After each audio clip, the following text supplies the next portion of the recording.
Good morning, family. This is Ricky, and welcome to Hope for Today. Happy Hump Day, everybody. We're in the book of 2 Timothy, talking about God's grand vision of discipleship and your role in it. And God's doing a new thing in our souls here at Hope for Today. Because if you're watching right now, I just want you to know you are a world changer. You are an influencer for the kingdom's sake.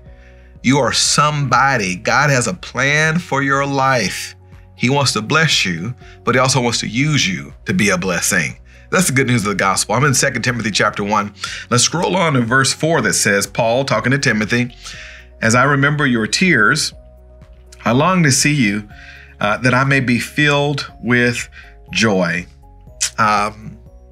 He says, as I remember your tears, which means that Timothy is struggling, and study tells us that Timothy was really contending with a bout of false apostles and false teachers and threats at his church in Ephesus, and it bothered him and perplexed him. And Timothy was very upset about this and discouraged.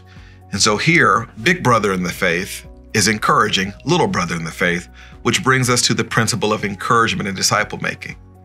Oftentimes, if God's going to call you to discipleship, and by the way, he is, some of the biggest moments you're going to make and some of the biggest imprints you're going to mark on the hearts of your disciples is your constant faithfulness to encouraging them.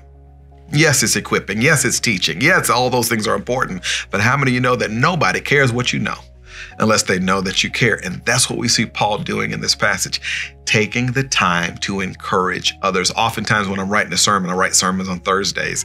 Oftentimes I don't even feel free to just start typing until I pull out my little stationery and write 2 or 3 cards to a couple of members or a couple of people I'm thinking about. There's something about encouraging others that encourages me. What about you?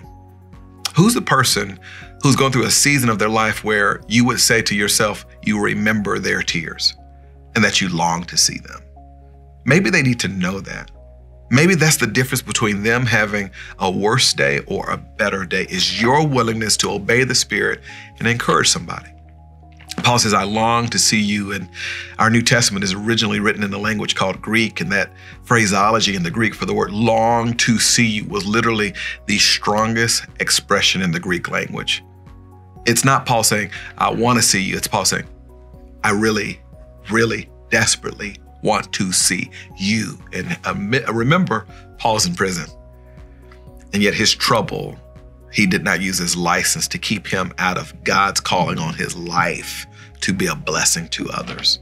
I'm just telling you right now that the greatest moments in your life will not be marked by the things which happen to you, but by the things which you make happen for others. Encourage somebody today. And that's Hope for Today. And I'll see you next time.